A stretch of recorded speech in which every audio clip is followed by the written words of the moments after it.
Sheri, sigana kwenda ku telefone nkakubura. Jewe? Yego. Wapi ji telefone gumagure 24/24. Ndandika message ntunyishure. Oya erega hari ibintu basigaye bagira byo gukata ama connection. Cyangwa ufise misono ndi mukobwa. Hapo ushobora gusanga icyashitse hamawe nawe. Je ntabwo nabigendera.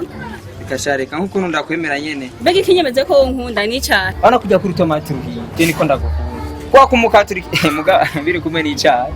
Urambesha. Oya no kubesha gute. Yose message wakwandikiye? Yeah, ni message nyene yo muri limitere yarishitse.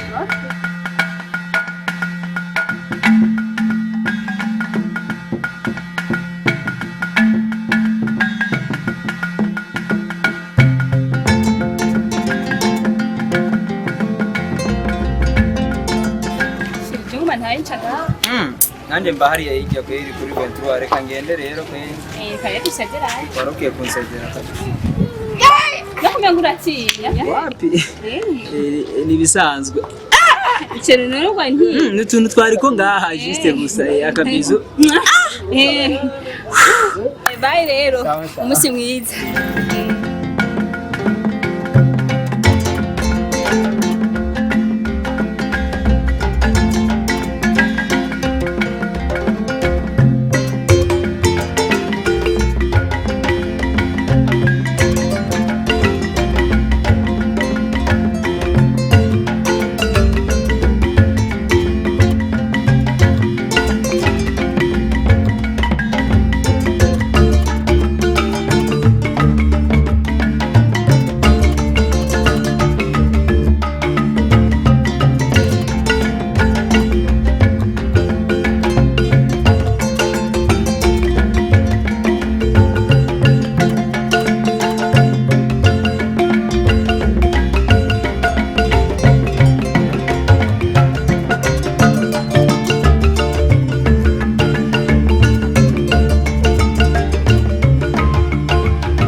Wani bikinga? Bosi wari he? Bosi ndamurondera. Ndamurondera gaje ni mabuja wawe. Mabuja. Naona mwe murahaze kweli. Ibyo we nibikuraba. Mwafunguye ka? Urumva bosi wari he? Bosi, ni ndamurondera. Ndamurondera gaje ni mabuja wawe. Mabuja. Naona ni sawa ibintu nuku. Byose ne gushima Imana. Na nuko ndamukije. Nchura undamutse basi. Ndamufumu ngwa munda. Oya, mabuja. Ngwa munda mabuja. Kubahane. Ngwa munda. Mwana kumeza mabuja. Umva, ni mutubaha nyoko. Cyo kugeza ku. Reka tena bosi naho dutandukanye turi bamwe. No muri bamwe. Mereke sindumu. Cyora mukenere. Nyaragasa umundo kerere. Umviriza rero. Umva gere. Oya nabindi. Kumwe bintu reka ntombegera umurondera. Reka ndamurabe ntazo. Mugabo.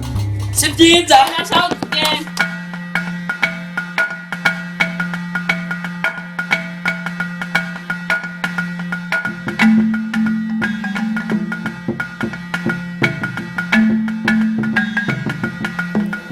Bosi. Bosi. Bosi. Nibiki? Nahejeje. Wajeje? Gusa hariya umengo hari umuntu yakara kurondera. Umuntu karandonde? Chiko nemenyira ata umuntu aza kundaba amasaha. Namuhaye na karibu. Namuhaye karibu. Sa? Namuhaye karibu kwe. Wamuhaye karibu ya? Namuhaye karibu kwera ari haje. Ni nkubu. Uraba umwaka wose. Uzocera na nkubu ucifata karibu niyo mpora ninwera ku mugoro wa mwijoro kugira nigire mu maswi ugacifata ugaciha umuntu je ntazi no wariwe. Boss. Erega namuhaye karibu. Kandi usanga wamuhaye indi yariri muri frigo. Oya! Namuhaye karibu aturi haja. Aturi namuhaye. Narinze ngumuhaye karibu yanje. Oya no tubaho. Wari guci dugi wanyu kandi no mazu umwaka ntaguhembye. Nazo nukubahuka. Sawa reka ndaje. Bega none numuhungu cyane n'umuko abantu baza kurondera abantu no masa. Nyawayo nyene.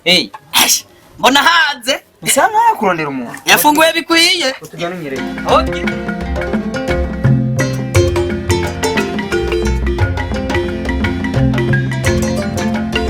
Boss nguyu.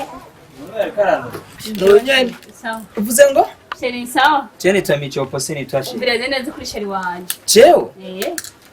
cyo kinavuze urakiga Numbaze ivyo nabimenya gute ko nirwa ngaha. genda uheze bya bintu ndaje mu mwana Ndabumariye. Ubu rero uranyihakanye maze kuntera ingorane.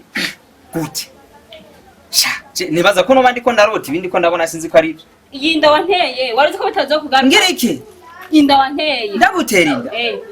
urumva wabonye Michoporo comedy Facebook YouTube rikorera hit ngo reka ngo ndamuzanire jewe Nawe urabonye urakaranze imicopo guca yarandi ncupora. ahubwo twarutamena twarabahinyuye Aha rero nashitse. wagize iki Nashitse. ahubwo sohoka Michoko. sunika Ye, big up sana Kwa kunzi. komera Enda bimwe mukobwa. Yaje kunyagiriza ngo je ngo namuteye. Ubu rero nawe uribaga ibyo wankoreye. Uti Inda wanteye. Aha nashitse. ariko wavuze iyo nda ko ari ya Michoko. Umviriza micopo n'amaguru yagufatiye. Urumva? Inda ni gwawe. mba birahindukiye Nukuri.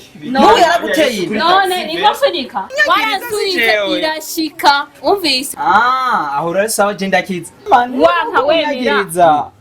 Turacyari kumwe nk'umusipini pantaro. man wowe warabikoze Eh. Bikira Maria Yesu kuri taxi ve. hewe sunika he muhongo Umviriza mumenyane gabanya amagambo nawe. Umviriza. Je mumenyane nimba ruko nsunika, sinsunika abakobwa. Sawa. Iyo nda wavuze ko ari yande. Yiwawe. Yiwanje. Waransunitse. Amanone ko Michoko avuga ko iyo nda wagiriza ko iyo nda ari ya Michoko. Umviriza Yaje rero. kunyagiriza ahubwo ni muce mugenda mujanye Kuko wara- Uti nimugende mujanye man tujana heje nawe. None Akodoro k'umukobwa. mviramwo Umva. mviramwo urupangu sindakurekura. mani genda mu bibandaniriza Twafatanye n'ikibugu. umuntu utangiriye Gerageza ibirabe. warabikoze mu giti jiji ni yaratawe kuganyagira mani raba musohoke Oya Micho. raba muri yo giti Micho. raba muzotuma mugaruka hanyuma Tugende. imana irakoze imuntu kandi uzimenya biragusha